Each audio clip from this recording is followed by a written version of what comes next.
എല്ലാവർക്കും നമസ്കാരം. ശുഭാപ്തി വിശ്വാസത്തോടും ശുഭചിന്തകളോടും കൂടിയുള്ള ഒരു നല്ലൊരു ദിവസം കൂടി നിങ്ങൾക്ക് ആശംസിക്കുകയാണ്. ഇന്നലത്തെ ഒരു ദിവസം നമ്മൾ ക്ലാസ് എടുത്തില്ല, ഗ്യാപ്പായിരുന്നു. സൺഡേ ഞാനൊരു ചെറിയ യാത്രയിലൊക്കെ ആയിരുന്നു, അതുകൊണ്ട് ഇന്നലെ ക്ലാസ് എടുക്കാൻ പറ്റിയില്ല. അതുകൊണ്ട് ഇന്ന് രാവിലെ തന്നെ കുറെ ആൾക്കാർ യൂട്യൂബ് വീഡിയോ കാണുന്നില്ല എന്ന് പറഞ്ഞ് അഡ്മിനെ വിളിച്ചു എന്ന് പറഞ്ഞു. അപ്പൊ അവരോട് ഇനിയും ഇങ്ങനെ ഇടക്കിടക്ക് ഉണ്ടാവും, സ്വാഭാവികമാണ്. അപ്പൊ നിങ്ങൾ ചെയ്യേണ്ട ഒരു കാര്യമുണ്ട്, കുറച്ച് പഴയ വീഡിയോസിലേക്ക് ഒന്ന് തപ്പിപ്പോകണം. എല്ലാം ആദ്യം മുമ്പിൽ വന്ന് നിൽക്കുന്നതല്ല, കുറച്ച് മുന്നോട്ട് പോകുമ്പോൾ കുറേ കാര്യങ്ങൾ മനസ്സിലാക്കാനുണ്ടാവും. കണ്ടതായിരിക്കാം, എങ്കിലും വീണ്ടും ഒന്ന് കാണുക. എന്നിട്ട് അതിലും ഇതിനു മുമ്പ് 4-5 പ്രാവശ്യം കണ്ടതായാലും വീണ്ടും ഒന്ന് കാണുമ്പോൾ എന്തൊക്കെയോ വീണ്ടും ചില കാര്യങ്ങൾ നമുക്ക് കിട്ടും. അതൊന്ന് കുറിച്ചു വെക്കുക. എന്നിട്ട് അതൊക്കെ വീണ്ടും ജീവിതത്തിൽ ഒന്ന് പ്രാക്ടീസ് ചെയ്ത് നോക്കുക. അങ്ങനെ ജീവിതത്തിൽ വലിയ മാറ്റം ഉണ്ടാക്കാൻ എല്ലാവർക്കും സാധിക്കട്ടെ എന്നുള്ള ആത്മാർത്ഥമായ പ്രാർത്ഥനയോടുകൂടിയാണ് ഓരോ ദിവസവും നമ്മുടെ സന്തോഷത്തിലേക്ക് അല്ലെങ്കിൽ ആനന്ദത്തിലേക്ക്, അപ്പോഴെല്ലാം ഐശ്വര്യത്തിലേക്ക്, സമൃദ്ധിയിലേക്കുള്ള യാത്ര നമ്മൾ തുടങ്ങുന്നത്. ഓരോ ആൾക്കാരും, എന്ന് ഞാൻ നേരത്തെ പറഞ്ഞു, തുടക്കത്തിൽ പറഞ്ഞു, ഇന്ന് ഭയങ്കര ചിരി വന്നു കാര്യങ്ങൾ. ചിരിച്ചത് വേറൊന്നും കൊണ്ടല്ല, അത് ഞാൻ അങ്ങനെ ചിരിക്കാനുള്ള പ്രധാന കാരണം നമ്മുടെ ഫേസ്ബുക്കിൽ, യൂട്യൂബിനേക്കാൾ ഇപ്പൊ ഫേസ്ബുക്കിൽ നമ്മൾ ഈ യൂട്യൂബിലെ വീഡിയോസിനെ കട്ട് ചെയ്തിടുന്നുണ്ട്. എന്ന് വെച്ചാൽ അതിന്റെ മെയിൻ പോർഷൻ മാത്രം കട്ട് ചെയ്ത് ചെറുതായിട്ട് ഇടുന്നുണ്ട്. അപ്പോ അതിൽ ഓരോ ഇപ്പൊ കുറച്ച് ദിവസമായിട്ട് റിപ്പീറ്റ് ചെയ്ത് ഇട്ടുന്ന വീഡിയോസ് ഒരു 20,000, 30,000, 100,000 ഒക്കെ വ്യൂസ് പോകുന്നു, ഷെയർ ചെയ്യുന്നുണ്ട്, നന്നായിട്ട് പോകുന്നുണ്ട്. അതിൽ ഓരോരോ ആൾക്കാരെന്ന് താഴെ വന്ന്, നമ്മള് നേരത്തെ പറഞ്ഞു, ഒരു ഒരു ഒരു ആർക്കോ ഒരാൾക്ക് കിട്ടിയ ഒരു റീൽ ഉണ്ടായിരുന്നു. അത്ര നമ്മളൊരു മെഡിറ്റേഷൻ ചെയ്തതിന് ശേഷം പൈസ കിട്ടി, പെട്ടെന്ന് പ്രതീക്ഷിക്കാതെ മെഡിറ്റേഷൻ കഴിയുമ്പോഴേക്കും പൈസ കിട്ടി എന്ന് പറഞ്ഞൊരു റീൽ ഉണ്ടായിരുന്നു. അത് 120,000 വ്യൂസ് വന്നു അതിനിപ്പോ. അതിന് താഴെ ഒരു 460ഓളം കമന്റുകളുണ്ട്. ആ കമന്റുകളിൽ എല്ലാം പറഞ്ഞിരിക്കുന്നത്, സാറെ എന്റെ ഈ വാട്സപ്പ്, എന്റെ ഗൂഗിൾ പേ നമ്പർ ഇതാണ്, എന്റെ പ്രശ്നം ഇതാണ്, 1 ലക്ഷം അയച്ചു തരുമോ, 2 ലക്ഷം അയച്ചു തരുമോ, 3 ലക്ഷം അയച്ചു തരുമോ, 10 ലക്ഷം അയച്ചു തരുമോ എന്നുള്ള, പിന്നെ അതിന്റെ കൂടെ അസുഖത്തിന്റെ കാര്യങ്ങള്, പിന്നെ വീട് വെക്കാനുള്ള കാര്യങ്ങള്, ഭർത്താവുണ്ട്, 2 കുട്ടികളുണ്ട്, അവർക്ക് അങ്ങനെ അങ്ങനെ അങ്ങനെ അങ്ങനെ അങ്ങനെ ഓരോ ആളുടെയും സംഭവങ്ങളാണ്. ഇതൊന്നും ഇല്ല എന്ന് ഓർത്തിട്ടല്ല ഞാൻ ചിരിച്ചത്. ആ വീഡിയോ ഒന്ന് കേൾക്കാനുള്ള സന്മനസ് പോലും ഇവരാരും കാണിച്ചില്ലല്ലോ എന്ന് ഓർത്തിട്ടാണ്. ആ വീഡിയോന്റെ താഴെ വന്ന് കമന്റ് ചെയ്യുമ്പോൾ ഇത് എന്താണ് ഇവര് പറഞ്ഞത്, ഇവർക്ക് കാശ് കിട്ടി. എനിക്ക് പിറ്റേ ദിവസം ഞാൻ ഇത് കഴിഞ്ഞിട്ട് ഭക്ഷണം കഴിച്ചിട്ട് വന്ന് നോക്കുമ്പോഴേക്കും, രാവിലെ വന്ന് നോക്കുമ്പോഴേക്കും എന്റെ ഗൂഗിൾ പേയിലേക്ക് പൈസ വന്നതായി മെസ്സേജ് വന്നിരിക്കുന്നു സാറേ എന്ന് പറഞ്ഞത്, എന്താണ് പറഞ്ഞതെന്ന് ചിന്തിക്കാനുള്ള ഒരു സെൻസ് പോലും നടത്താതെ നിങ്ങളെ കമന്റ് ചെയ്യുന്നത് എത്ര വിഷയമാണെന്ന്. ഇതിന്റെ അർത്ഥം എന്താ, നമ്മൾ ആരെങ്കിലും കാശ് അയച്ചു കൊടുത്താണോ അവർക്ക്? അങ്ങനൊന്നും അല്ല എന്ന് ചിന്തിക്കാനുള്ള ഒരു കോമൺ സെൻസ് പ്രബുദ്ധ മലയാളിക്കില്ലാതെ പോയല്ലോ എന്ന് ഓർത്തിട്ടാണ് ചിരിച്ചു പോയത്. ഒരു സ്ഥലത്തും പണം വെറുതെ എവിടെയെങ്കിലും കിട്ടില്ല എന്നുള്ള കോമൺ സെൻസ് ഈ മലയാളി പ്രത്യേകിച്ച് മലയാളം ആയതുകൊണ്ട് പറയാണ്, മറ്റെവിടെ ഉണ്ടോ എന്ന് എനിക്കറിയില്ല, ഇല്ലാതെ പോയല്ലോ. അവർക്ക് കിട്ടാനുള്ള കാശ് കിട്ടാതെ വിഷമിച്ച് കിടക്കുന്നതിനെ എങ്ങനെ കയ്യിലെത്തിക്കാം എന്നതെല്ലാം മാനസികമായി നമ്മൾ ഉണ്ടാക്കേണ്ട മാറ്റത്തെ പറ്റിയിട്ടാണ് മെഡിറ്റേഷനിൽ പഠിപ്പിക്കുന്നത്. ആ മാറ്റം ഉണ്ടാക്കി കഴിഞ്ഞിട്ട് അവരെ വിശ്വാസം മാറുമ്പോൾ, നമ്മൾ പൈസ കിട്ടില്ല എന്നൊന്നും പറഞ്ഞ് നടക്കുന്ന നമുക്ക് അത് കിട്ടാനുള്ള വഴികൾ എന്താണ്, നിങ്ങൾ ഇങ്ങനെ ചിന്തിച്ചു നോക്കൂ എന്ന് പഠിപ്പിച്ച് പ്രാക്ടീസ് ചെയ്യിപ്പിക്കുകയാണ് നമ്മുടെ മെഡിറ്റേഷൻ ചെയ്യുന്നത്. അത് പ്രാക്ടീസ് ചെയ്ത ഒരാളുടെ അകത്ത് നിന്നും വിശ്വാസത്തിൽ മാറ്റം വരുമ്പോൾ അവർക്കത് ലഭിക്കുന്നു. ആ ലഭിക്കുന്നതിനെ എനിക്കും അയച്ചതാ എന്ന് പറയുന്നത് എത്ര, എന്താ പറയാ, എന്ത് വാക്കനിയും പറയാ, എത്രത്തോളം ഇതാണ് അതിന്റെ അവസ്ഥ എന്ന് പറയാം. നോക്കൂ, ഒരു സത്യം പലപ്പോഴും മനസ്സിലാക്കണം, ആരും എവിടെയും കാശ് വെറുതെ കിട്ടില്ല. അങ്ങനെ ഒരു സംഭവം ലോകത്ത് എവിടെയും നടക്കില്ല. അതിന് പണിയെടുക്കുക തന്നെ വേണം. അത് വേറെ ഒരു മെത്തേഡും ഇല്ല. പണിയെടുത്തവനെ കാശ് കിട്ടൂ. പക്ഷെ പണിയെടുത്തവനെല്ലാം പണിയെടുക്കുന്നു, പക്ഷെ കിട്ടുമെന്ന് അവൻ വിശ്വസിക്കുന്നില്ലെങ്കിൽ അവന് കിട്ടുന്നില്ല. എല്ലാവരും പണിയെടുക്കുക. എന്തുകൊണ്ട്? കൂലിപ്പണിക്കാരൻ 1000 എന്താ പറയുക, ഒരു ദിവസം 1000 രൂപ ശമ്പളം മേടിക്കുകയും അതേപോലെ മറ്റൊരു കൂലിപ്പണിക്കാരൻ 500 രൂപ ശമ്പളം മേടിക്കുകയും, എന്നാൽ അത്രയും മണിക്കൂർ പണിയെടുക്കാത്ത ഒരുത്തിന് ഒരു ദിവസം 2000-3000 രൂപ എങ്ങനെയാണ് അവൻ കൂലി വാങ്ങിക്കുന്നത് എന്ന് ചോദിച്ചാൽ അവർ 3 പേര് ഒരു സ്ഥലത്ത് നിന്നാൽ മനസ്സിലാവും.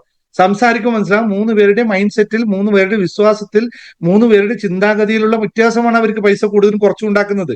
ഇത് മനസ്സിലാക്കാനുള്ള കോമൺ സെൻസ് എങ്കിലും വിദ്യാഭ്യാസം എന്ന് പറയുന്ന സാധനത്തിൽ ഉണ്ടാവണം. ഇവിടെ ഈ റീൽസ് ഇങ്ങനെ കണ്ടിട്ട് കാണുന്നതിൽ എനിക്ക് സന്തോഷം, കമന്റ് ചെയ്യുന്നത് എനിക്ക് സന്തോഷം, കാരണം അതാണ് എനിക്ക് വ്യൂസ് ഉണ്ടാവുക.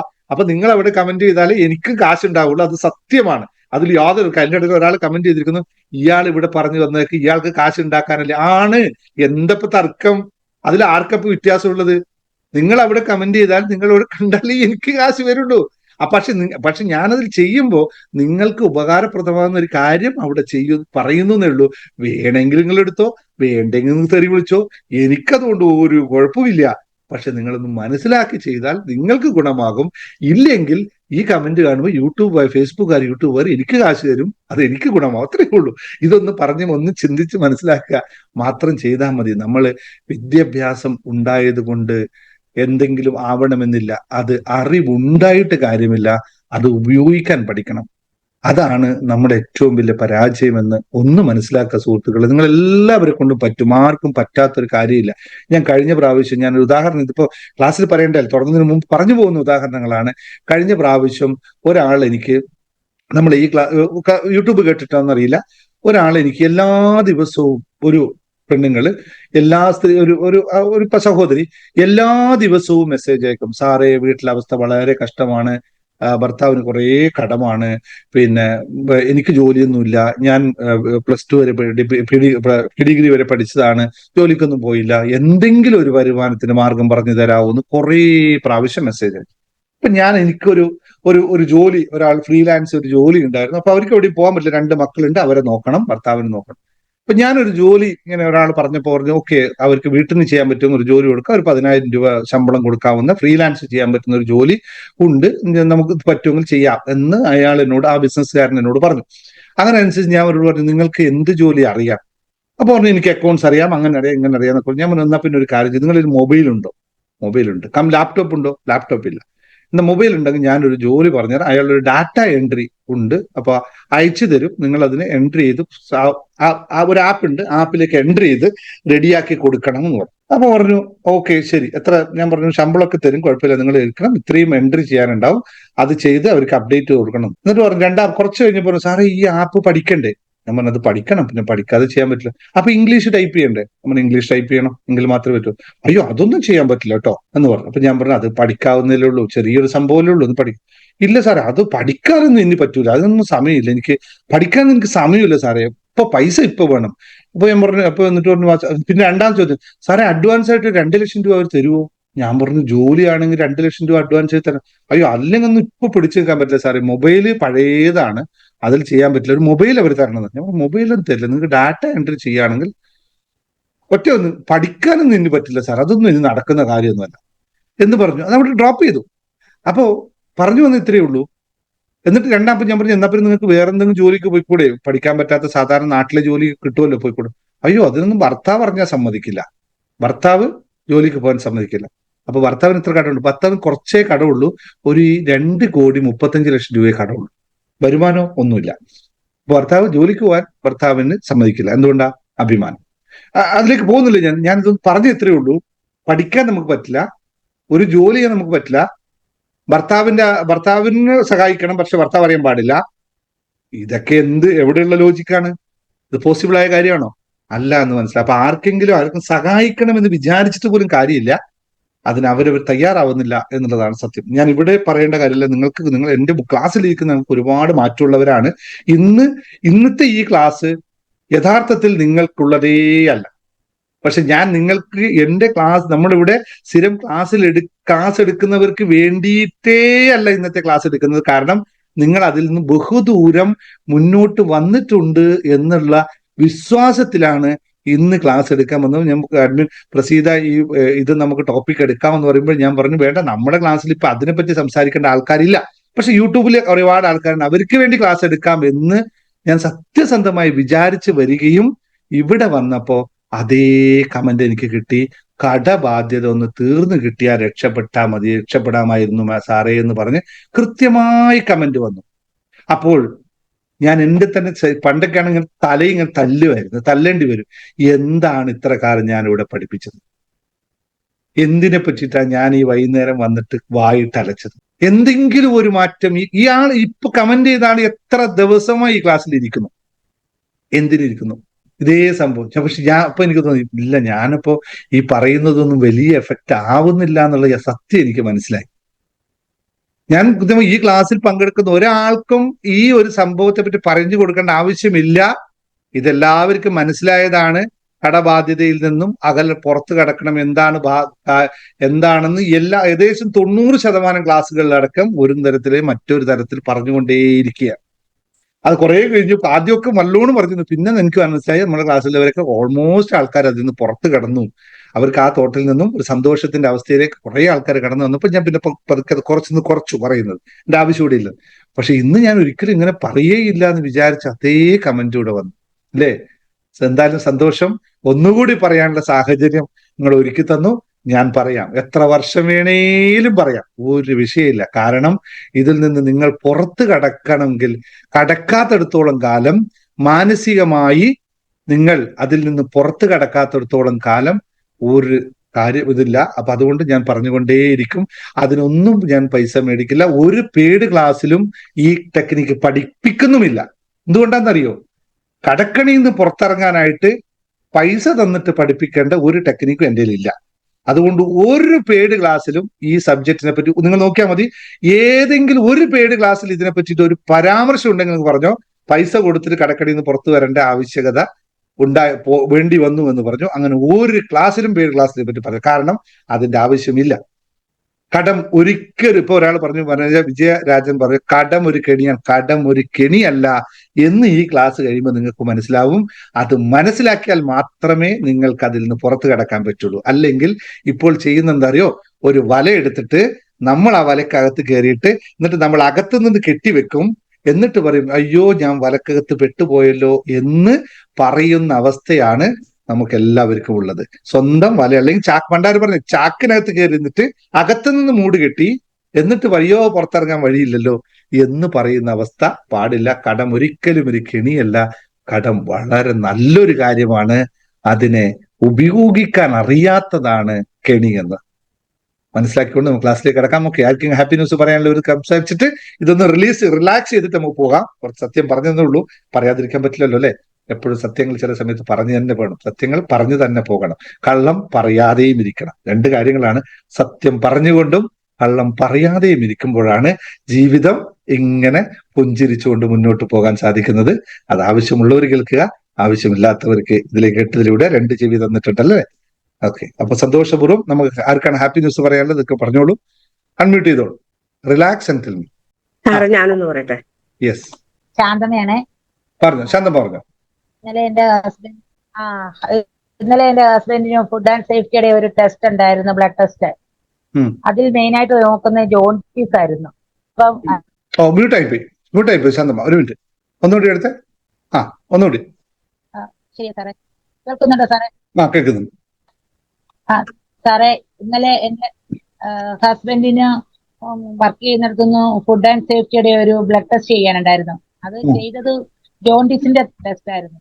അതിന്റെ റിസൾട്ട് വന്നപ്പോൾ ഫെയിൽഡ് ആ വന്നിരുന്നത്. അപ്പൊ ഇന്നലെ രാത്രിയിൽ എന്നെ വിളിച്ചു പറഞ്ഞു, ഞാൻ ഇന്നലെ ടെസ്റ്റ് ചെയ്ത് ഇങ്ങനെ ഒരു ഫെയിൽഡ് വന്നു, എന്താണെന്ന് അറിയില്ല, ജോണ്ടിസ് ആണ് ടെസ്റ്റ് ചെയ്തത്, അത് ഫെയിൽഡ് എന്നും പറഞ്ഞു വന്നെന്നും പറഞ്ഞ് എനിക്ക് മെസ്സേജ് വന്നു എന്ന് പറഞ്ഞു.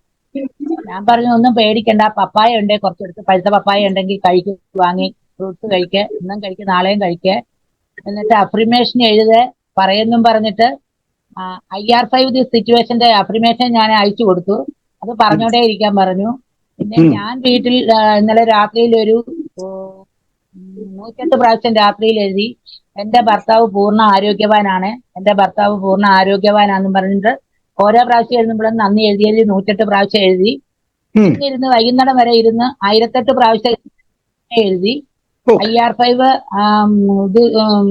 സിറ്റുവേഷൻ എന്നുള്ള അതും എഴുതിക്കൊണ്ടേ ഇരുന്ന് പറഞ്ഞോണ്ടിരുന്നു.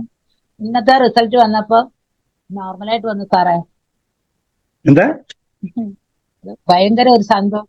ഇന്നത്തെ റിസൾട്ട് വന്നപ്പോ നോർമലാന്ന് പറഞ്ഞു വന്നു. ഓ, വെരി ഗുഡ്. വാവ്. ഇന്നലെ ഫെയിൽഡ് ആയിരുന്നു, നോർമലായിട്ട് വന്നു. ഹസ്ബൻഡിന് ഭയങ്കര സന്തോഷമായി. വൈകിട്ട് വിളിച്ച് എനിക്ക് വിളിച്ചു എന്നെ. ഞാൻ അഫർമേഷൻ നീ പറഞ്ഞ പോലെ ചെയ്തു, എനിക്ക് റിസൾട്ട് കുഴപ്പമില്ല, നോർമൽ എന്നും പറഞ്ഞിട്ട് വന്നു എന്ന് പറഞ്ഞു. Very good, very good, very good. ഇന്ന് മോൾ ഒരു ഇന്ന് ജോയിൻ ഇതായിപ്പോയി. ചെയ്യുകയും ചെയ്തു അല്ലെ? ഞങ്ങൾക്കെല്ലാം പേടിയായി. മോളിന്ന് ജോയിൻ ചെയ്തു സാറേ. ഇന്ന് ലെറ്റർ കിട്ടി, സൈൻ ചെയ്തു എന്നും പറഞ്ഞിട്ട് അച്ഛനും മെസ്സേജ് അയച്ചിരിക്കും. എന്നെ വിളിച്ചിട്ടില്ല, വൈകിട്ട് വിളിക്കായിരിക്കും വന്നിട്ട്. ഇന്നിപ്പോ 5:30 പോരാൻ പറഞ്ഞു. നാളെ മുതൽ 9 to 6 ചെല്ലണമെന്ന് പറഞ്ഞു. എനിക്ക് മെസ്സേജ് അയച്ചിരുന്നു. സൈൻ ചെയ്യുമ്പോൾ എനിക്ക് മെസ്സേജ് അയച്ചിരുന്നു. കാരണം അയച്ചിരുന്നു അല്ലേ? Thank you sir. Very good, very good, very good.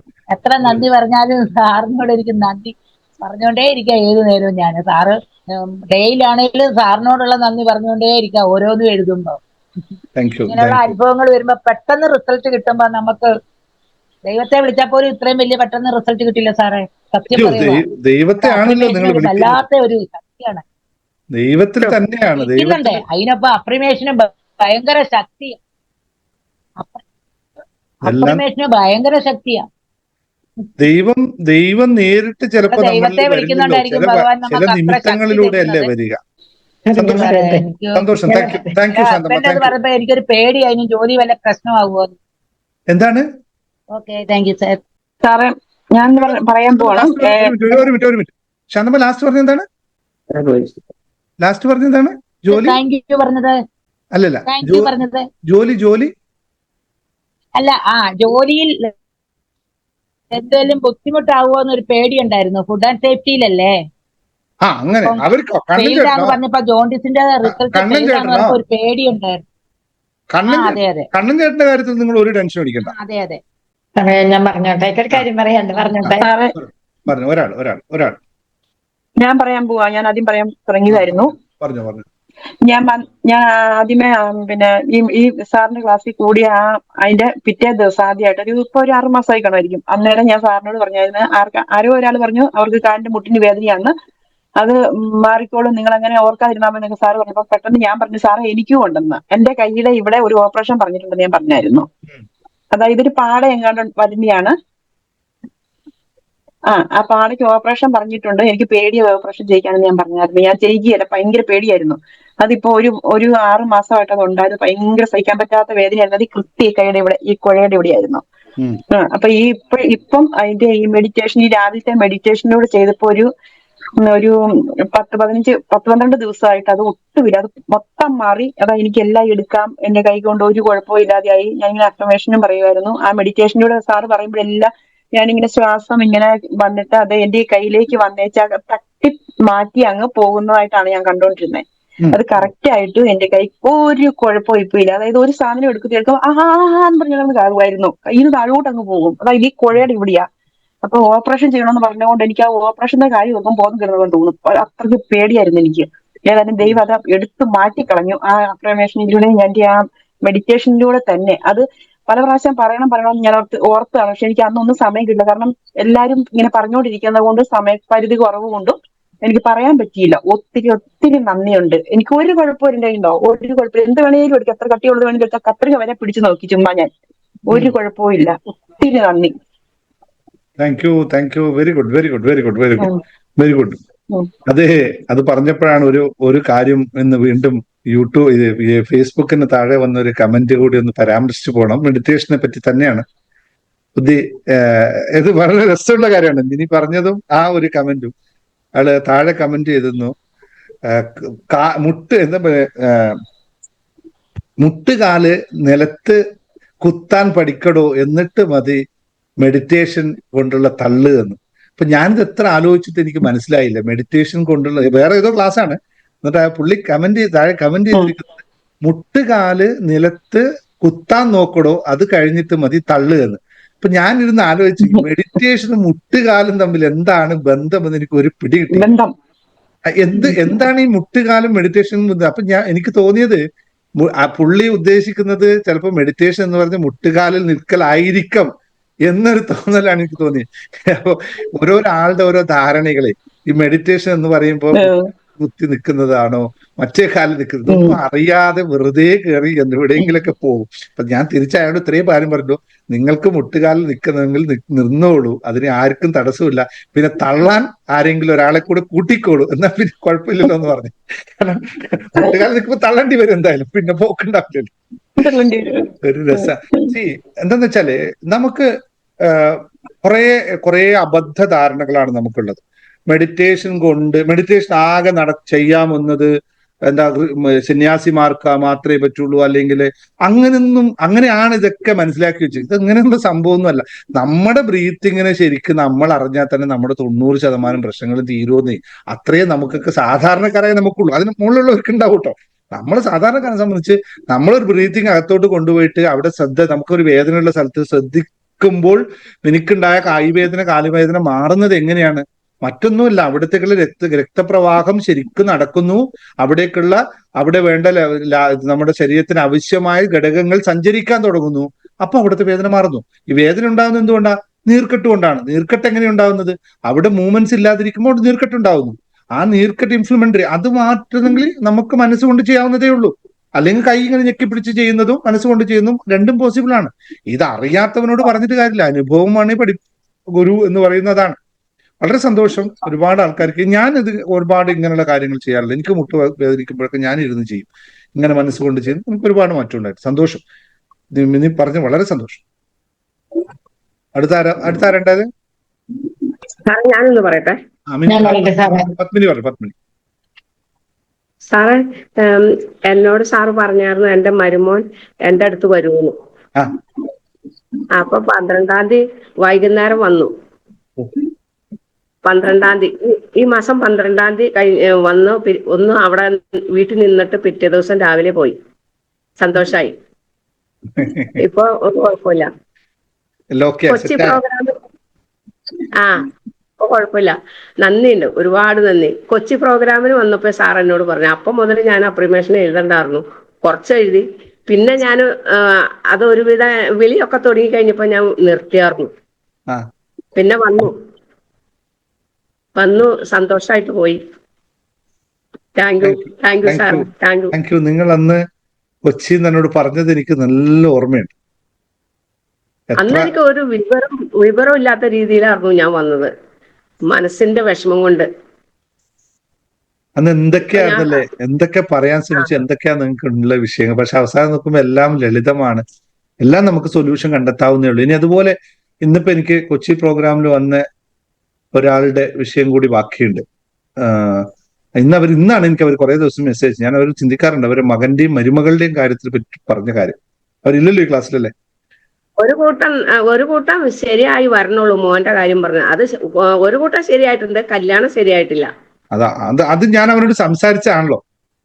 അതെ, അത് പുള്ളി അത്ര എളുപ്പത്തിൽ ഇതാവുന്ന ഒരു പ്രകൃതമല്ല. അതിന്റെ ഒരു ചെറിയ വിഷയം ഞാനന്ന് സംസാരിക്കുകയും ചെയ്തിരുന്നു. പിന്നെ പക്ഷെ പ്രാർത്ഥന ഫലിക്കും നിങ്ങളെ, അത് ഉറപ്പാണ്. പ്രാർത്ഥന പെട്ടെന്ന് ഫലിക്കും. ഞാൻ കൊച്ചിയിൽ വന്ന് തിരിച്ചു വരുമ്പോഴത്തേക്കും കല്യാണം നടക്കും. ഉറപ്പാണ്. ഉറപ്പാ, എനിക്ക് നല്ല വിശ്വാസമുണ്ട്. ഇപ്രാവശ്യം വരുന്നുണ്ടല്ലോ. അപ്പൊ നിങ്ങൾക്ക് അതിനു വേണ്ടി തരട്ടെ കല്ല്. അപ്പൊ അവന്റെ മകന്റെ നക്ഷത്രവും ഒന്ന് എഴുതിയിട്ട് പ്രസിദ്ധക്ക് അയച്ചു കൊടുക്കണം. അത് പറഞ്ഞിട്ടുണ്ട് സാറേ. അതിനുവേണ്ടി ചെയ്യാം കേട്ടോ. ഒന്ന് മതി, അവൻ ചെയ്യൂല, നിങ്ങൾ ചെയ്താൽ മതി. അല്ല, അതൊക്കെ അവൻ ചെയ്യും. അവൻ ചെയ്യുന്നുണ്ടെങ്കിൽ സെപ്പറേറ്റ് വാങ്ങിച്ചോ അവന് വേണ്ടിട്ട്. സാറെന്ന് സംസാരിച്ചത് പിന്നെ ഒരുപാട് മാറ്റമുണ്ട്, സന്തോഷമുണ്ട് വീട്ടില്. അത് ശരി. ഓക്കെ. നല്ല ഡീസന്റ് ആണ്, നല്ല സംസാരം, ഒരു എന്താ പറയാ, വളരെ ലൈറ്റ് ആയിട്ടുള്ള ഒരു മനുഷ്യനാണ്. വലിയ കടുംപിടുത്തൊന്നുമില്ല. അമ്മേനെ പോലെ തന്നെ നല്ല സ്വഭാവം. എപ്പോഴും തഴുകി കൊണ്ടു കിടക്കണം, അതെ. അത് അവിടെ അത് ഞാൻ മനസ്സിലാക്കി. അവന് അതുപോലൊരാളാണ് വരാനുള്ളത്. അതുപോലൊരാള് വരിക തന്നെ വേണം.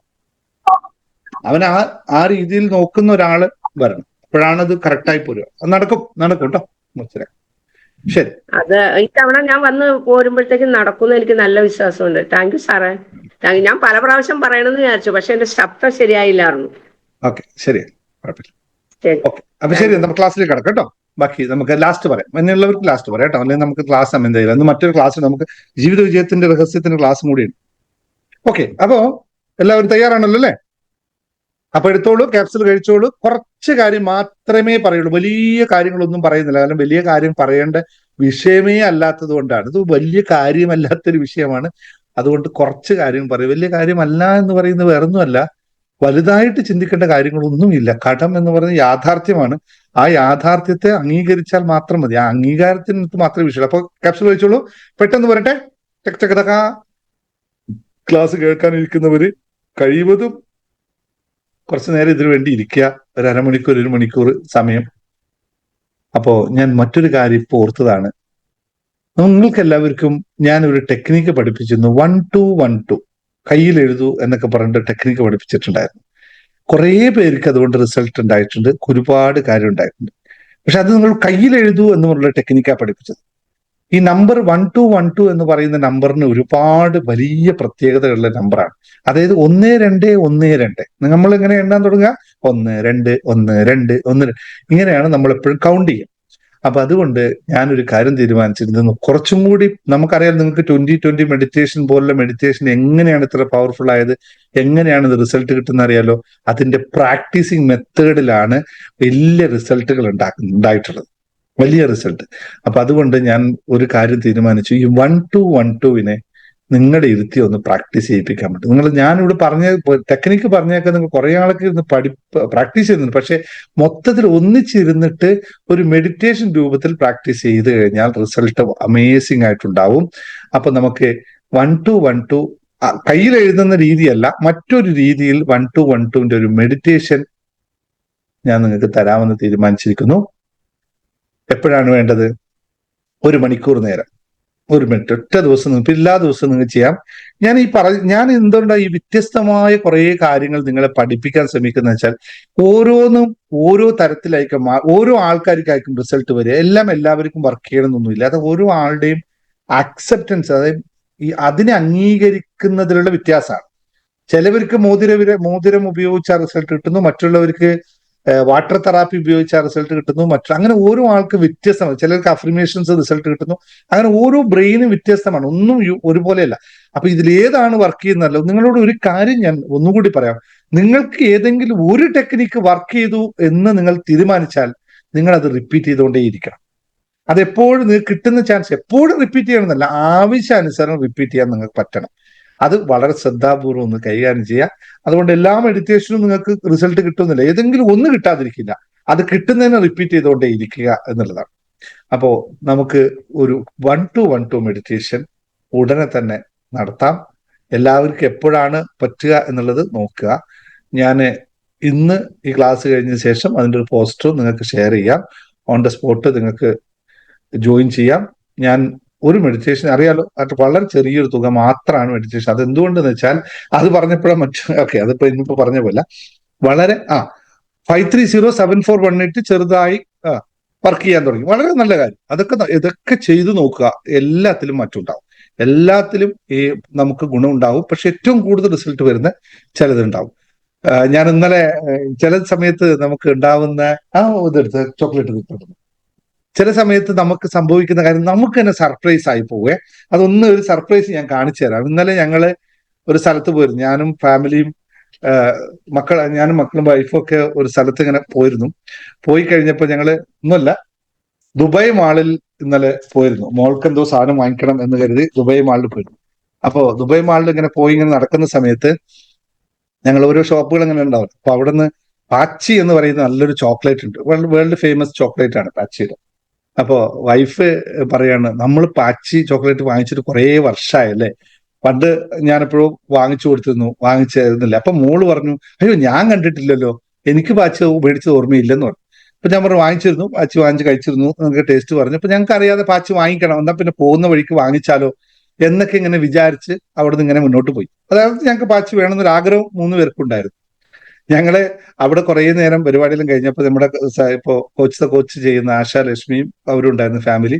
അതുപോലെ തന്നെ നമ്മുടെ റഫീഖ്, നമ്മുടെ കോച്ചിലുള്ളതാണ് റഫീഖിനെ വിളിച്ചു.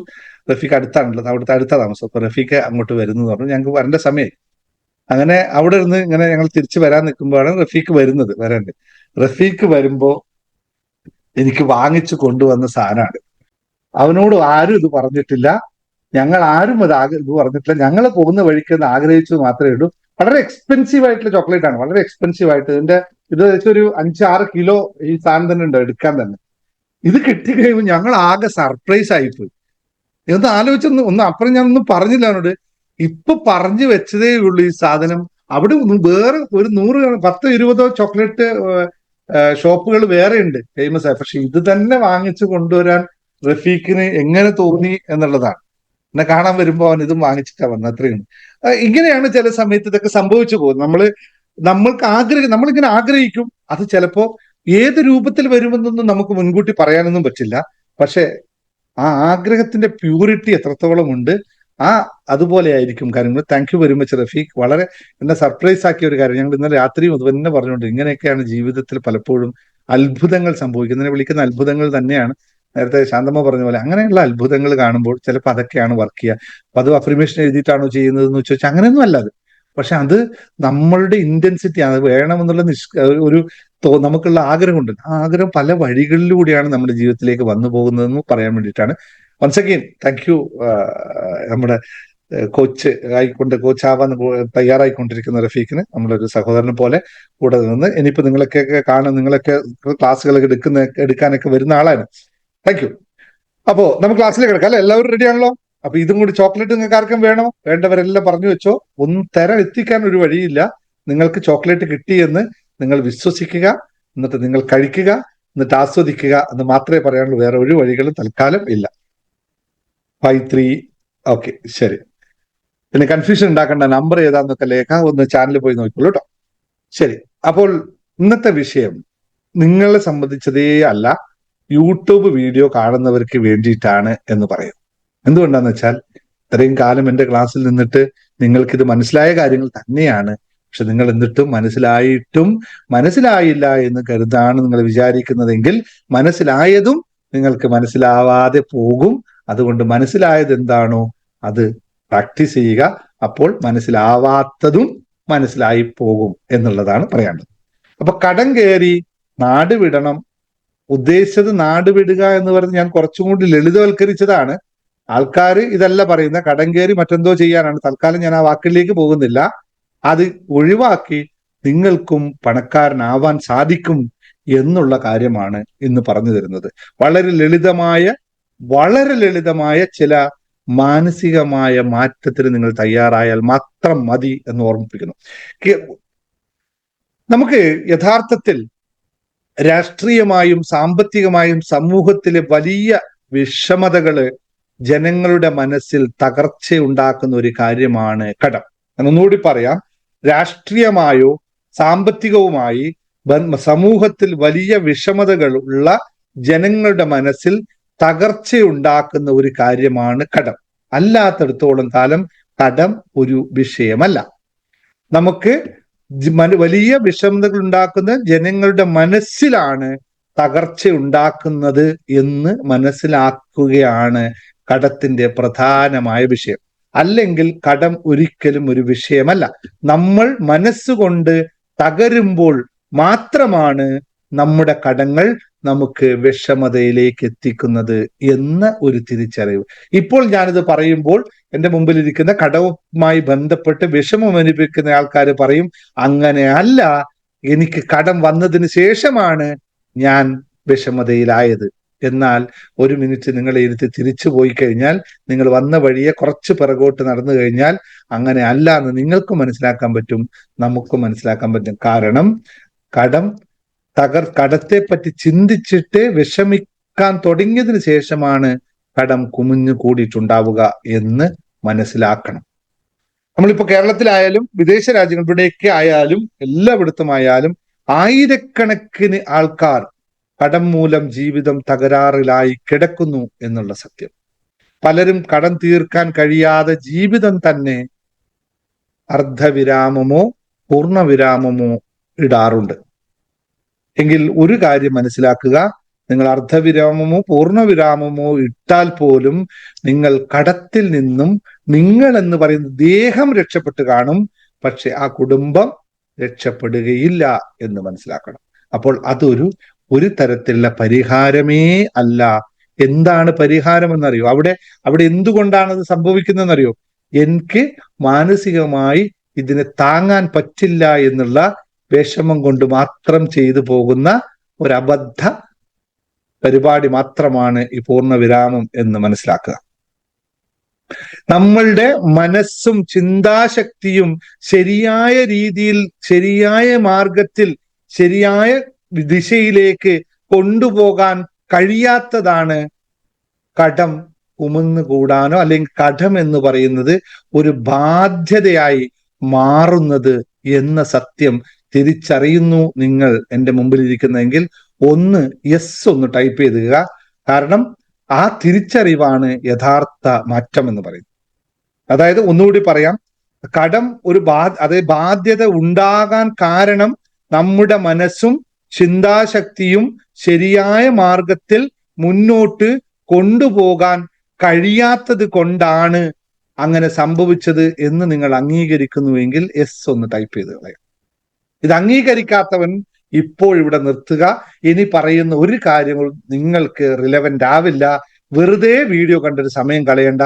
നിങ്ങൾ വീണ്ടും കടത്തിലേക്ക് തന്നെ പോകുക എന്ന് ഓർമ്മിപ്പിക്കുന്നു. എന്ന് ടൈപ്പ് ചെയ്യുന്നവർക്ക് വേണ്ടി മാത്രമാണ് ഇനിയുള്ള ഭാഗം.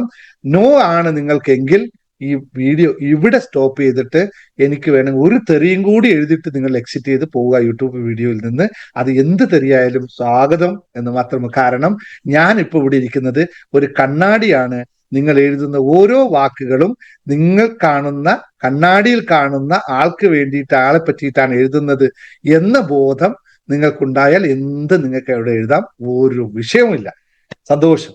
ഓക്കെ, ഇനി നിങ്ങൾക്ക് എങ്ങനെ വേണമെങ്കിലും എഴുതിക്കോളൂ. അത് കണ്ണാടിയിലോട്ടാണ് എഴുതുന്നത്. Thank you. അതാ മാച്ച് വരുന്നുണ്ട്, വളരെ നല്ല കാര്യമാണ്. എന്താണത്? ശശികല മാച്ച് പഞ്ചാബ് കിങ്സും മുംബൈ ഇന്ത്യൻസും തമ്മിലുള്ള മാച്ചാണ്. 16 സ്കോർ വന്നു. മുംബൈ ഇന്ത്യൻസ് ബാറ്റിംഗ് ആണ് ഫസ്റ്റ്. കറക്റ്റ്, വളരെ good. നല്ല റിലവന്റ് ആയ സബ്ജക്റ്റ് ആണ്. ഇവിടെ കടവും കാര്യങ്ങളും വെച്ചില്ല. അവിടെ മലയാളം കീബോർഡ് ഡൗൺലോഡ് ആയിരുന്നു, അല്ലാതെ തെറ്റിപ്പോയതാണ്. അത് ടൈപ്പ് ചെയ്യുമ്പോൾ അതങ്ങ് കയറി വന്ന പരസ്യമല്ലേ, അല്ലാതെ മനഃപൂർവ്വം അല്ലല്ലോ.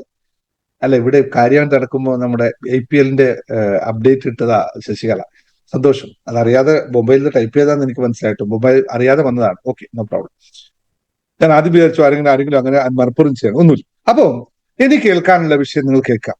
എന്തുകൊണ്ടാണ്, അല്ലെങ്കിൽ മറ്റൊരു രൂപത്തിൽ പറഞ്ഞ, വായ്പ എടുക്കുന്നത് യഥാർത്ഥത്തിൽ ഒരു തെറ്റാണോ?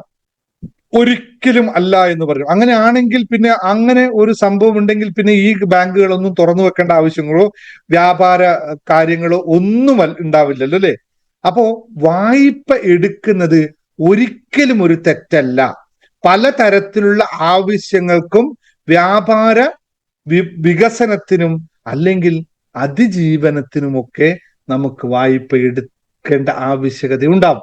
ഒരു ഭവനം നിർമ്മിക്കണം, ഒരു ലാൻഡ് വാങ്ങിക്കണം, അല്ലെങ്കിൽ നമുക്ക് കുറച്ച് സ്വർണം വാങ്ങിക്കണം, അല്ലെങ്കിൽ നമുക്ക് മറ്റെന്തെങ്കിലും രീതിയിൽ നിക്ഷേപം നടത്തണം, അല്ലെങ്കിൽ അങ്ങനെ ഒന്ന് നമ്മളെ ബിസിനസ്സിനെ അഭിവൃദ്ധിപ്പെടുത്തണം. ഇതെല്ലാം വായ്പ എടുത്താൽ മാത്രമാണ്, വായ്പ എടുത്താൽ നമുക്ക് സാധിക്കും, കൂടുതൽ ഭംഗിയാക്കി സാധിക്കും എന്നുള്ളതാണ്. അതുകൊണ്ട് വായ്പ എടുക്കുന്നത് ഒരിക്കലും തെറ്റല്ല. ഞാൻ പലപ്പോഴും പറഞ്ഞു ഞാൻ കടം വാങ്ങിക്കാറില്ല, ഞാൻ കടം കൊടുക്കാറില്ല. ഇതൊക്കെ പറയുന്നത് എന്തിനാണെന്നറിയോ? മറ്റൊന്നുമല്ല, കൊടുക്കാത്ത കടം അല്ലാതെ പാടില്ല എന്നല്ല ഈ പറയുന്നതിന്റെ, നമ്മൾ അതിനെ എങ്ങനെ കാണുന്നു എന്നതിനെയാണ് മനസ്സിലാക്കേണ്ടത്. അപ്പൊ വായ്പ എടുക്കുന്നത് തെറ്റല്ല എന്ന് ഒന്നാമതായി മനസ്സിലാക്കുക. ഓക്കെ, രണ്ടാമത്തെ ഭാഗം കൂടി കേട്ടിട്ട് വേണം നിങ്ങൾ വായ്പ എടുക്കാൻ പോകേണ്ടത് എന്നുകൂടി മനസ്സിലാക്കണം. അല്ലെങ്കിൽ ഒന്നാമത്തെ കേട്ടിട്ട് അത് മാത്രമായിട്ട് വായ്പ എടുക്കാനാ പറഞ്ഞത്, എന്നാ പിന്നെ എടുത്തു കളയാം, അങ്ങനെയല്ല. ബാക്കി കാര്യങ്ങളും ഉണ്ടാകണം. എപ്പോഴാണ് വായ്പ എടുത്തത് ഒരു പ്രശ്നമായി മാറുന്നത് എന്നൊന്ന് നിങ്ങൾക്ക് ടൈപ്പ് ചെയ്യാവോ? എപ്പോഴാണ് എടുത്ത വായ്പ നമുക്കൊരു പ്രശ്നമായി മാറുന്നത്? അതിന്റെ സന്ദർഭം ഇത്രയേ ഉള്ളൂ. വായ്പ ഒന്ന് ടൈപ്പ് ചെയ്ത് നോക്കട്ടെ, എത്ര പേർക്ക് അതറിയാം?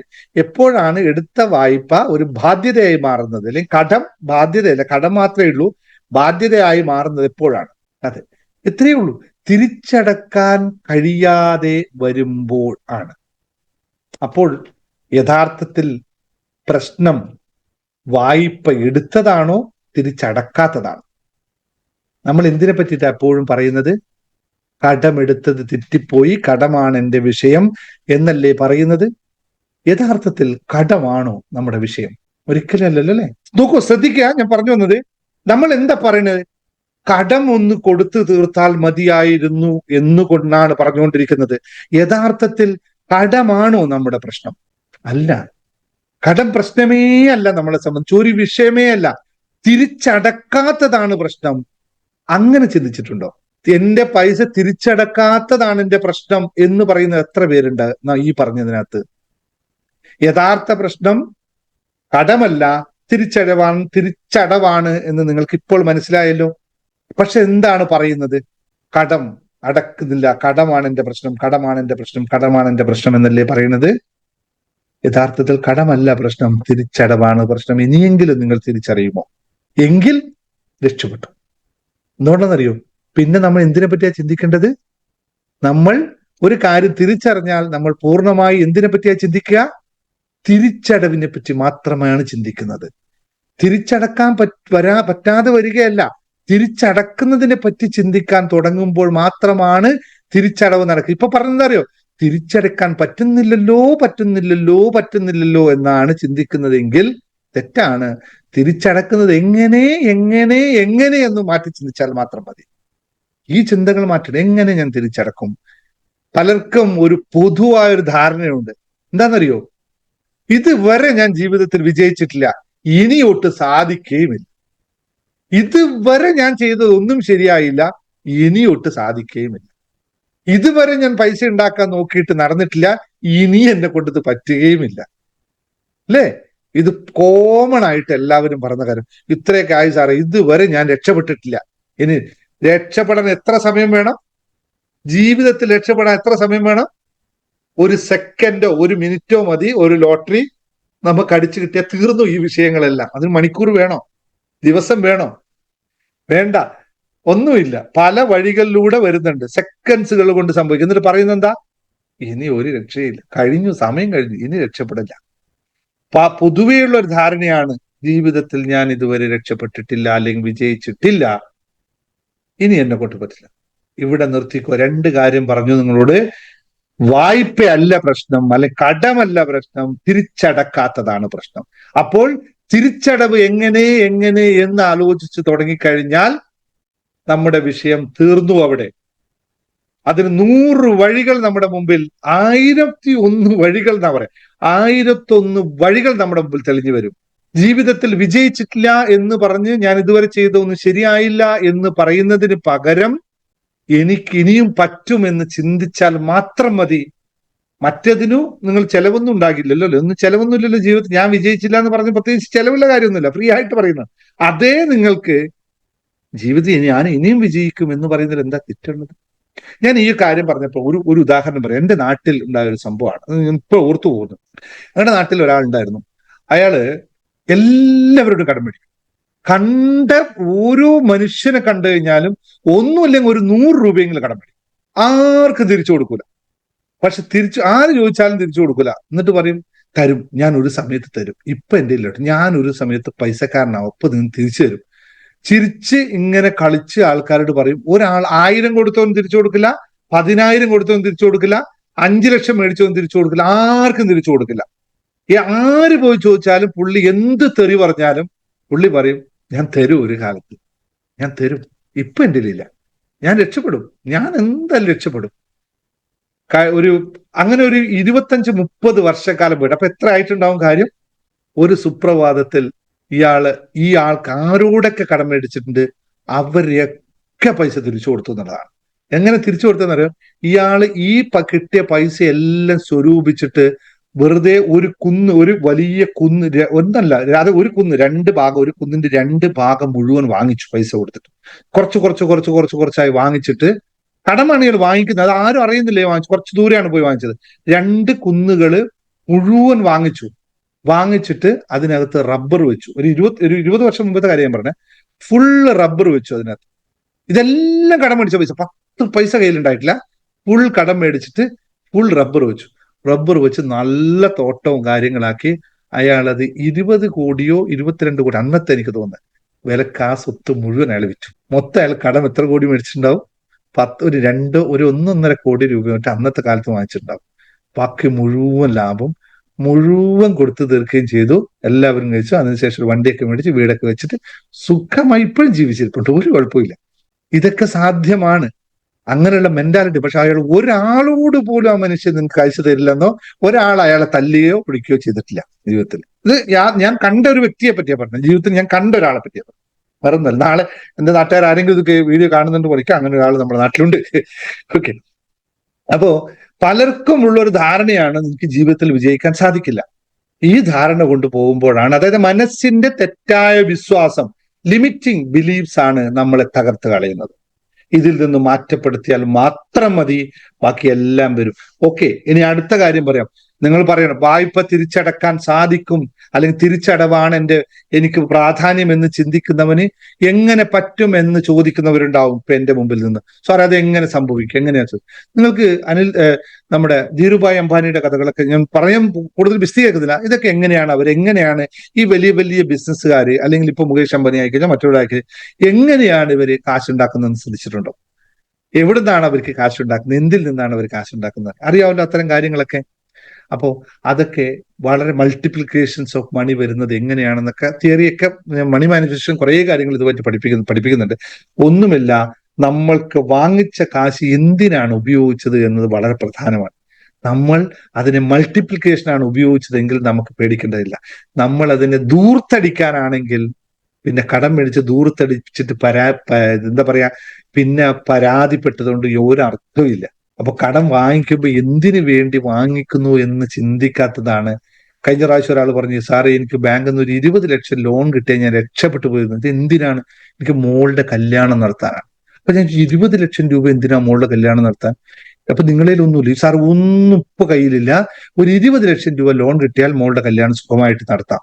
അപ്പൊ ഞാൻ ചോദിച്ചു, ഇത് 20 ലക്ഷം രൂപ എന്തിനാണ് മോളുടെ കല്യാണം നടത്താൻ? സാറേ അത് 20 ലക്ഷം ഇല്ലാതെ ഒരു കല്യാണം നടത്താൻ പറ്റുമോ? എന്നിട്ട് 20 ലക്ഷം കഴിഞ്ഞിട്ട് നിങ്ങൾ തിരിച്ചടക്കുന്നത് എങ്ങനെയാ? അതൊന്നും അറിയില്ല.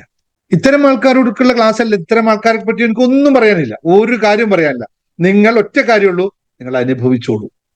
നല്ലതോ മോശം എന്താന്ന് വെച്ചാൽ അനുഭവിച്ചോളൂ, ഒരു കുഴപ്പമില്ല. 20 ലക്ഷം രൂപ കൊണ്ട് തിരിച്ചടക്കാൻ ഒരു വഴിയുമില്ലാത്താണ് 20 ലക്ഷം രൂപ എടുത്ത് മോളുടെ കല്യാണം കഴിച്ചാൽ ആ മോളുടെ കല്യാണത്തിന്റെ ഗുണം എന്തായിരിക്കും, ആ മോളുടെ ജീവിതത്തിന്റെ ഗുണം എന്തായിരിക്കും എന്നൊന്ന് ചിന്തിച്ചു നോക്കിയാൽ മതി. അതിലേക്ക് പരാമർശം വരുന്നില്ല, ഞാൻ അവരോടൊന്നും പറഞ്ഞില്ല. സന്തോഷം, നിങ്ങൾ അങ്ങനെ നടക്കട്ടെ എന്ന് പറഞ്ഞു മനസ്സിലാക്കിയെന്നുള്ളൂ.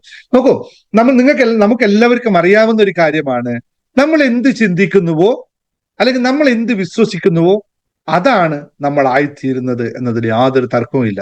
ദാരിദ്ര്യത്തെ പറ്റി ചിന്തിക്കുന്നവൻ ദരിദ്രനും, പണത്തെ പറ്റി ചിന്തിക്കുന്നവൻ പണക്കാരനും, എന്നും വൈകിട്ട് 6 മണിയാകുമ്പോൾ സീരിയലിന്റെ സമയമായോ എന്ന് ചിന്തിക്കുന്നവർ സീരിയലിലും, ബിവറേജ് കോർപ്പറേഷന്റെ ഡോറ് നോക്കി നടക്കുന്നവൻ അവിടെയും. ഏതാണോ നിങ്ങൾ ചിന്തിക്കുന്നത് അത് തന്നെ സംഭവിച്ചുകൊണ്ടേയിരിക്കും. അതിനെപ്പറ്റി പ്രത്യേകിച്ച് പറയേണ്ട ആവശ്യമില്ലല്ലോ അല്ലെ? അപ്പൊ അതല്ലാതെ അപ്പുറത്തൊന്നും സംഭവിക്കുന്നില്ല. അപ്പോൾ ഞാൻ എപ്പോഴും കടത്തിലാണ് എന്ന് ചിന്തിക്കുന്നവൻ എന്തായിത്തീരും? ഒന്ന് ടൈപ്പ് ചെയ്ത് താഴെ.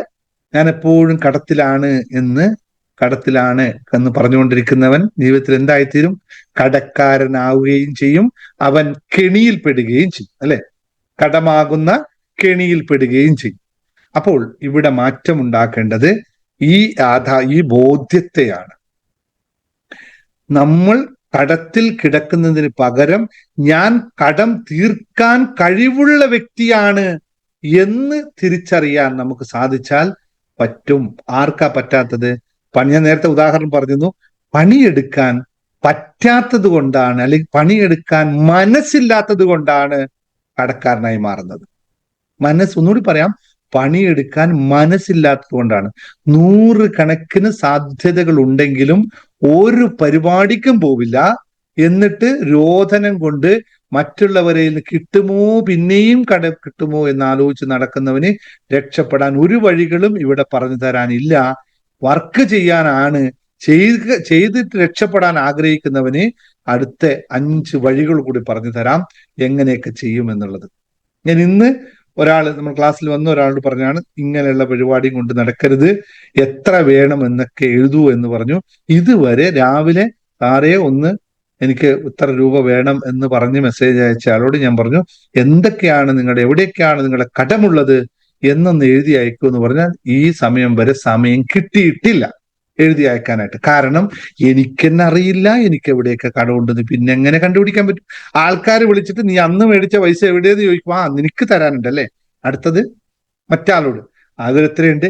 ഇത് നമ്മുടെ കയ്യിൽ യാതൊരു ഡാറ്റയും ഇല്ല. അപ്പോൾ ഈ 5 കാര്യങ്ങൾ ഇവർ ശ്രദ്ധിച്ചോളൂ. 5 കാര്യം ശ്രദ്ധിച്ചു കഴിഞ്ഞാൽ നടക്കും എന്നുള്ളതാണ് ഇതിന് പറയുന്ന. നമ്മൾ 5 കാര്യം ശ്രദ്ധിക്കുമ്പോൾ നമ്മൾ മാനസികമായ തയ്യാറെടുപ്പാണ് ഇതിന്റെ പ്രധാന കാര്യം. ഈ മാനസികമായ തയ്യാറെടുപ്പ് എടുക്കാൻ സാധിക്കാത്ത ആൾക്കാർക്ക് നമ്മുടെ മെഡിറ്റേഷനിലൊക്കെ കാര്യങ്ങൾ നമ്മുടെ ക്ലാസ്സിലൊക്കെ പങ്കെടുത്തുകൊണ്ട് മനസ്സിനെ ഒന്നുകൂടി ലെവലാക്കി ഉഷാറാക്കി കൊണ്ടുവരുന്നാൽ എന്തും സാധിക്കുമെന്ന് മാത്രമാണ് പറയാനുള്ളത്. അപ്പൊ 5 കാര്യങ്ങൾ എഴുതി വെച്ചോളൂ. നിങ്ങളുടെ കടത്തിന്റെ കൃത്യമായ കണക്ക് തയ്യാറാക്കുക. നിങ്ങളുടെ കടത്തിന്റെ ഉള്ളവർ മാത്രം എഴുതി വെച്ചാൽ മതി. വെറുതെ കടത്തെ പറ്റി ഒരു വിഷയമില്ലാതെ ഇതൊന്നും എഴുതി വെക്കേണ്ട ആവശ്യമില്ല കേട്ടോ. ഉള്ളവർ, കടമുള്ളവർ മാത്രം എഴുതി വെച്ചാൽ മതി. മറ്റുള്ളവർ എന്തിനു എഴുതി വെക്കണം? നിങ്ങളുടെ കടത്തിന്റെ കൃത്യമായ പട്ടിക തയ്യാറാക്കി വെക്കുക. അത് ഒരു പേടിയുമില്ലാതെ വേണം അത് എഴുതാനായിട്ട്. എനിക്ക് ഇത്രയും കടമുണ്ട്, അതിലെന്താ കുഴപ്പം? എന്തപ്പതുകൊണ്ട് വിഷമം എന്താ? അത് എഴുതുമ്പോൾ ആദ്യം ആലോചിക്കുന്നത് അയ്യോ ഇത് എഴുതണ്ട, കാരണം ഇത് കൊടുക്കേണ്ട തന്നെയാണ്. അപ്പൊ എഴുതുക തന്നെ വേണം എന്നുള്ളതാണ്. ഒരു ഷോപ്പുണ്ട് എന്ന് പറഞ്ഞു ഒരാളിപ്പോ. ഷോപ്പ് ഉണ്ടായിട്ട് നിങ്ങൾക്ക് കടമുണ്ടെങ്കിൽ അതിന്റെ അർത്ഥം നിങ്ങൾ അവിടെ കച്ചവടമല്ല ചെയ്യുന്നത്, നിങ്ങൾ എന്താ ലാഭത്തിന് കച്ചവടമല്ല ചെയ്യുന്നത്, നിങ്ങൾ നഷ്ടത്തിനാണ് കച്ചവടം ചെയ്യുന്നത് എങ്കിൽ ആ ഷോപ്പ് അങ്ങ് അടച്ചു കളയുക. കാരണം എന്തിനാണ് കടമുണ്ടാക്കുന്നത് വെറുതെ അതിൽ കിടന്നിട്ട്? അപ്പോ അതിനെ പറ്റി ഞാൻ പറയുന്നില്ല. അപ്പോ രണ്ടാമത്തെ കാര്യം മാസത്തിൽ എത്ര വരുമാനം എനിക്കുണ്ട് എന്നും എത്ര ചെലവുണ്ട് എന്നും ആധികാരികമായി വിലയിരുത്തുക. എത്രയാണ് എൻ്റെ വരുമാനം, എത്രയാണ് എൻ്റെ ചെലവ് എന്ന് കൃത്യമായി വിലയിരുത്തുക. വരുമാനമില്ലാത്തയാൾ പറയും അതിന് വരുമാനമൊന്നും ഇല്ലല്ലോ എന്ന് പറയും. അങ്ങനെയാണെങ്കിൽ വരുമാനം കണ്ടെത്തണമെന്നാണ് ഈ പറഞ്ഞതിന്റെ അർത്ഥം.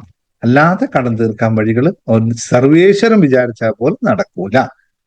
അപ്പോ മാസത്തിൽ വരുമാനം എത്രയാണ്, ചിലവ് എത്രയാണെന്ന് കൃത്യമായി എഴുതുക. എന്നിട്ട് വരുമാനം കൂട്ടാനും ചിലവ് കുറക്കാനും മിതമായ ജീവിത ശൈലി സ്വീകരിക്കുക. മൂന്നാമത്തെ കാര്യം പുതിയ വരുമാന മാർഗങ്ങൾ കണ്ടെത്തുക. എനിക്ക് വയ്യ, എനിക്കറിയില്ല, എനിക്ക് ചെയ്യാൻ പറ്റില്ല എന്നതൊക്കെ മാറ്റിയിട്ട് എനിക്കും ചെയ്യാൻ സാധിക്കും, കാരണം ഇത് തീർക്കേണ്ടത് എൻ്റെ കൂടെ ഉത്തരവാദിത്തമാണ് എന്ന മനസ്സിൽ പുതിയ വരുമാന മാർഗങ്ങൾ കണ്ടെത്തുക. 100 കണക്കിന് വരുമാന മാർഗങ്ങൾ ഇഷ്ടം പോലെ ഇവിടെ ഉണ്ട്. കൃത്യമായ വരുമാനം ഓൺലൈനിൽ ഒരുപാട് ഉണ്ടാക്കാം. പാർട്ട് ടൈം വർക്കുകൾ ചെയ്യാം, കൺസൾട്ടൻസി പോലുള്ള ചെയ്യാം, ഫ്രീലാൻസ് വർക്കുകൾ ചെയ്യാം, കോച്ചിങ് ചെയ്യാം, അതുപോലെ തന്നെ മറ്റുള്ള കുട്ടികൾക്ക് ട്യൂഷൻ എടുത്തു കൊടുക്കാം. അങ്ങനെ പല പല പല പല മാർഗങ്ങളുണ്ട്. കാശുണ്ടാക്കാൻ വിചാരിച്ചിറങ്ങുന്നവന് 1001 വഴികളും കാശുണ്ടാക്കുന്നില്ല എന്ന് വിചാരിച്ചവന് ഒറ്റ വഴിയും തെളിഞ്ഞു കാണാം. അത് അവന്റെ ഒറ്റ വഴി എന്താന്ന് പറഞ്ഞു തരേണ്ട ആവശ്യമില്ലല്ലേ? ഈ 1001 വഴികൾ പറഞ്ഞു തന്നെ അതല്ലേ നമുക്ക് ആവശ്യമുള്ളൂ. അതുകൊണ്ട് ഒറ്റ വഴി ഞാൻ പറയുന്നില്ല. വേണ്ട എന്ന് കരുതുന്നവന് ഒറ്റ വഴിയേ ഉള്ളൂ. അത് അന്ധകാരത്തിലേക്കുള്ള വഴിയാണ്. അത് നമുക്ക് ആർക്കും വലിയ അറിയാത്തതുകൊണ്ട് പറയുന്നില്ല. കാശ് ഉണ്ടാക്കാനുള്ള 1001 വഴികളാണെങ്കിൽ പറഞ്ഞു തരാം. പാർട്ട് ടൈം വർക്ക് എങ്ങനെ ചെയ്യുമെന്ന് വെച്ചാൽ ചെയ്യുക തന്നെയാണ്. നമുക്ക് എന്ത് ചെയ്യാൻ പറ്റുമെന്ന് ആലോചിച്ചാൽ 100 വഴികൾ അതുകൊണ്ട് തെളിഞ്ഞു കിട്ടും. ഇത് ആലോചിക്കാത്തത് കൊണ്ടാണ്. അവനവനെ ആലോചിച്ച് കണ്ടെത്തിയേ പറ്റൂ. കാരണം ചെലവ് നമ്മുടേതാണ്, വരുമാനം ഉണ്ടാക്കേണ്ടത് നമ്മളാണ്, അല്ലെങ്കിൽ കടം വാങ്ങിച്ചത് നമ്മളാണ്, കൊടുക്കേണ്ടത് നമ്മളാണെങ്കിൽ വഴികളും നമ്മൾ തന്നെ കണ്ടെത്തും. എത്തുമെന്നാ പറഞ്ഞത്, എത്തണം എന്നല്ല, എത്തും. കാരണം നമ്മൾ അതിനെപ്പറ്റി ചിന്തിക്കാൻ തുടങ്ങിയാൽ വഴികൾ കാണും, യാതൊരു തർക്കവും. നാലാമത്തെ കാര്യം, ഇത് ചെയ്യാനായിട്ട് നിങ്ങൾ ചെയ്യേണ്ട ചില ചിട്ടവട്ടങ്ങളുണ്ട് ജീവിതത്തിൽ. അതിരാവിലെ എഴുന്നേൽക്കുക, മെഡിറ്റേഷൻ ചെയ്യുക, അഫ്രിമേഷൻ പ്രാക്ടീസ് ചെയ്യുക. ഞാൻ അടുത്തൊരു ദിവസം അതിനെപ്പറ്റി ക്ലാസ് എടുക്കുന്നുണ്ട്. ഒരാളുടെ ദിനചര്യ എങ്ങനെ ആയിരിക്കണമെന്ന് ക്ലാസ് എടുക്കുന്നുണ്ട്. ആ ക്ലാസ് കേട്ടാൽ നിങ്ങൾക്ക് മനസ്സിലാവും ഇതെന്തൊക്കെയാണ് ഉണ്ടാവേണ്ടത്. പിന്നെ 5ാമത്തെ കാര്യം കൂടി പറഞ്ഞു പോകാം. നിത്യവും നന്ദി പറയുക. നിത്യവും നന്ദി പറയുക. ആർക്കാണ്? ദൈവത്തിന് ഈ യൂണിവേഴ്സിന് നമുക്ക് നൽകിയ ഒരു ജീവിതം നൽകിയ പ്രപഞ്ച സത്യങ്ങൾക്കെല്ലാം നന്ദി പറയുക. ഇപ്പോഴെന്താണ് പറയുന്നതെന്ന് ഞാൻ പറയേണ്ട ആവശ്യമില്ലല്ലോ. ഇപ്പോൾ പറയുന്നത് നന്ദിയല്ല, അവരോടെല്ലാം പരാതിയാണ്. ആ പരാതി നിർത്തി നന്ദിയിലേക്ക് പോവുക. ഓൺലൈൻ വർക്ക് ഹോമിൽ ഒരുപാട് പറ്റിപ്പുകളും തെറ്റിപ്പുകളും നടക്കുന്നുണ്ട്. അത് മനസ്സിലാക്കിയിട്ട് എടുക്കണം. അങ്ങനെ ചാടിക്കയറി എടുക്കരുത്. ഒരുപാട് തെറ്റിപ്പുകളുണ്ട്. അത് നമ്മൾ തട്ടിപ്പിൽ നിന്നു കൊടുക്കാതിരുന്നാൽ നമുക്ക് മനസ്സിലാക്കാൻ പറ്റും. ഇത് മനസ്സിലാക്കാനുള്ള, അതാണ് ഞാൻ പറഞ്ഞത് നേരത്തെ, വിദ്യാഭ്യാസം ഉണ്ടായതുകൊണ്ട് കാര്യമില്ല, അറിവുണ്ടായത് കൊണ്ട് കാര്യമല്ല, തിരിച്ചറിവാണ് ഇല്ലാതെ പോകുന്നത്. മണി നേടാനായിട്ട് ലോകത്തെവിടെയും ഷോർട്ട് കട്ടുകളില്ല. അപ്പൊ ആരെങ്കിലും ഷോർട്ട് കട്ടിൽ നിങ്ങൾക്ക് കാശ് തരുന്നു എങ്കിൽ അതിന്റെ അർത്ഥം അത് പറ്റിപ്പാണെന്ന് മനസ്സിലാക്കാനുള്ള കേവല വിവേകം ഉണ്ടായാൽ മാത്രം മതി ഓൺലൈൻ തട്ടിപ്പിൽ വിടാതിരിക്കാനായിട്ട്. ഒരാള് പ്രയത്നമില്ലാതെ നിങ്ങൾക്ക് 10 പൈസ തരുന്നുണ്ടെങ്കിൽ അതിന്റെ അർത്ഥം അത് തട്ടിപ്പാണ്. കാരണം അങ്ങനെ ലോകത്ത് സംഭവിക്കാൻ പാടില്ല. ഇത് പ്രപഞ്ച നിയമമാണ്. അതിന് എഗനിസ്റ്റ് ആരെങ്കിലും വർക്ക് ചെയ്യുന്നുണ്ടെങ്കിൽ അത് തെറ്റാണ്, അത് ശാശ്വതമല്ല, അത് പോവുക തന്നെ ചെയ്യുന്നു മാത്രം മനസ്സിലാക്കിയാൽ മതി. ബാക്കി കൂടുതൽ വലിയ ചിന്തയൊന്നും. ഒരാൾ വിളിച്ചു പറയണം, ഓക്കെ ഈ വർക്ക് 1 മണിക്കൂറിൽ ഈ വർക്ക് ചെയ്തു തീർത്തോളൂ, നിങ്ങൾക്ക് ഞാൻ 5000 രൂപ തരാമെന്ന് പറഞ്ഞാൽ അവിടെ പണി പറ്റി. ഒരിക്കലും പോസിബിൾ അല്ല. നമ്മൾ അത്രത്തോളം ക്വാളിഫൈഡ് അല്ല എന്ന് മനസ്സിലാക്കി ഇന്ന ഒരാൾക്ക് പിന്നെ എങ്ങനെ 5000 രൂപ കിട്ടും എന്ന് മാത്രം ചിന്തിച്ചാൽ മതി. അപ്പോ ഈ കാര്യങ്ങളൊന്ന് കൃത്യമായി മനസ്സിലാക്കി വെക്കുക. ഇത് മനസ്സിലാക്കിയാൽ പടിപടിയായിട്ട് നമുക്ക് ഉയരാൻ പറ്റും. നമ്മുടെ വിശ്വാസങ്ങൾ മാറും, നമ്മുടെ ആത്മവിശ്വാസം മാറും, ആത്മനിലവാരം മാറും. അപ്പോൾ നമ്മളിലേക്ക് സമ്പത്ത് വന്നുകൊണ്ടേയിരിക്കും. Every setback is a setup for a comeback എന്നാ പറയാ. ഓരോ തടസ്സങ്ങളും പുതിയ ഒരു ഒന്നിന്റെ തുടക്കമാണ് എന്ന രീതിയിലേക്ക് മനസ്സിലാക്കിയെടുക്കണം. Every setback is a setup for a comeback എന്നറിയാ. എവിടെയെങ്കിലും പിടിച്ചാൽ അപ്പോൾ അതിൽ നിന്ന് തിരിച്ചു. കടമുണ്ടോ, കടം അടക്കാൻ പറ്റുന്നില്ലേ, തുടങ്ങൂ, എഴുന്നേക്കൂ, പ്രവർത്തിക്കൂ, ആക്ട്. അത് കൊടുക്കാനായിട്ട് അങ്ങനെ ഇരിക്കാൻ ആർക്കും പറ്റും. അതിന്റെ വഴികൾ തേടി അലയുന്നവന് യഥാർത്ഥത്തിൽ അതെല്ലാം കവർ ചെയ്യാൻ പറ്റും. എല്ലാവർക്കും പറ്റും. പ്രവർത്തിക്കാത്തത് കൊണ്ട് മാത്രമാണ് പറ്റാത്തത്. ആരോഗ്യമില്ല എന്ന് പറഞ്ഞിരിക്കുന്നുണ്ടാവും, അല്ലെങ്കിൽ ഇതെല്ലാം എവിടെയാണ് ആരോഗ്യമില്ലാതെ എല്ലാം പോകുന്നതെന്ന് അറിയാമല്ലോ. ഇതൊക്കെ കൃത്യമായി മനസ്സിലാക്കണം. എനിക്ക് വയ്യ എന്ന് പറയുന്നവൻ വയ്യ എന്ന് തന്നെയാണ്. ഞാൻ എഴുന്നേറ്റേ പറ്റുള്ളൂ എന്ന് കരുതുന്നവൻ എഴുന്നേറ്റ് തന്നെ പറ്റുള്ളൂ എന്നറിയുക. അപ്പോൾ മറ്റൊരു ക്ലാസ് നമുക്ക് എന്റെ സമയമായി. അപ്പൊ ഇത് കൃത്യമായി മനസ്സിലാക്കി കഴിഞ്ഞു കഴിഞ്ഞാൽ കടം ഒരിക്കലും ഒരു അവസാനമല്ല, അത് പുതിയ തുടക്കമാണ് എന്നറിയുക. എന്തിനാണ്? കൂടുതൽ ഉണർവോടുകൂടി, കൂടുതൽ ബുദ്ധിയോടുകൂടി പ്രവർത്തിക്കാൻ നിങ്ങൾക്ക് ദൈവം നൽകുന്ന ഒരു സന്ദേശമാണ് എന്ന് മനസ്സിലാക്കി ആ അവസരത്തെ മുതലെടുത്തുകൊണ്ട് ഉയരാനായിട്ട് തയ്യാറാവുക എന്നുള്ളതാണ്. കടം നിങ്ങളുടെ ഒരു അവസാന വാക്കല്ല, അത് പുതിയ തുടക്കമാണ്. മനസ്സിൽ ധനം വിതച്ചാൽ ജീവിതത്തിൽ ധനം വിളയും എന്ന് മനസ്സിലാക്കുക. മനസ്സിൽ ധനം വിതച്ചാൽ ജീവിതത്തിൽ ധനം വിളയും. മനസ്സിൽ കടം വിതച്ചാൽ ജീവിതം കെണിയിൽപ്പെടും. ബാക്കി ഇത്രയും പറഞ്ഞുകൊണ്ട് ഇന്നത്തെ ദിവസം അവസാനിപ്പിക്കുന്നു. ബാക്കി നിങ്ങൾക്ക് എല്ലാവർക്കും സാധിക്കട്ടെ എന്നുള്ളതാണ്. എല്ലാവർക്കും സാധിക്കും. അതിനൊന്ന് മനസ്സ് കൊണ്ട് വിചാരിച്ചാൽ മാത്രം മതി എന്ന് പൂർണ്ണമായിട്ടും നിങ്ങൾക്ക് എന്താ പറയാ, ആത്മവിശ്വാസത്തോടു കൂടി. Thank you very much. Okay, ശരി, മറ്റൊരു ക്ലാസ്സിലേക്ക് പോകാനായി നമുക്ക് മെഡിറ്റേഷൻ ഇതൊക്കെ വെച്ചുകൊണ്ടാണ് 1 to 1 മെഡിറ്റേഷൻ നമ്മൾക്ക് ചെയ്യാനുള്ളത്. ഈ കാര്യങ്ങളൊക്കെ അതിനകത്ത് പരാമർശിച്ചുകൊണ്ട് തന്നെ നമുക്ക് പോവാം. മാനസികമായിട്ട് ഉയരാനുള്ള ഒരു കാര്യത്തെ പറ്റിയിട്ടാണ് നമ്മുടെ അടുത്ത മെഡിറ്റേഷൻ സംഭവിക്കുന്നത്. 1 to 1 വളരെ ലളിതമായിട്ട് എടുക്കുന്ന ഒരു കാര്യമാണ്. നിങ്ങൾക്ക് സാമ്പത്തിക പ്രശ്നമാണോ, അതിനെങ്ങനെ കൈകാര്യം ചെയ്യണം എന്നൊക്കെ മനസ്സിൽ കണ്ടുകൊണ്ടാണ് ആ മെഡിറ്റേഷൻ പ്രാക്ടീസ് ചെയ്യുന്നത്. നാളെയോ മറ്റന്നാളോ നമ്മളത് ചെയ്യും. പോസ്റ്റ് വരുമ്പോൾ നിങ്ങൾക്ക് ഒന്ന് ജോയിൻ ചെയ്തോളൂ കേട്ടോ. ചെറിയൊരു ഫീസ് മാത്രമേ ഈടാക്കുള്ളൂ, വളരെ ചെറിയൊരു ഫീസ് മാത്രമേ ഈടാക്കുള്ളൂ മാത്രം ഓർമ്മിച്ചുകൊണ്ട് നന്ദി, നമസ്കാരം, താങ്ക് യു. ഇനി ആർക്കും സംസാരിക്കാനില്ലല്ലോ? ഉണ്ടാവില്ല, ഇന്ന് സമയമില്ല, നാളെ സംസാരിക്കാം കേട്ടോ, ഉണ്ടെങ്കിൽ തന്നെ. Okay, thank you.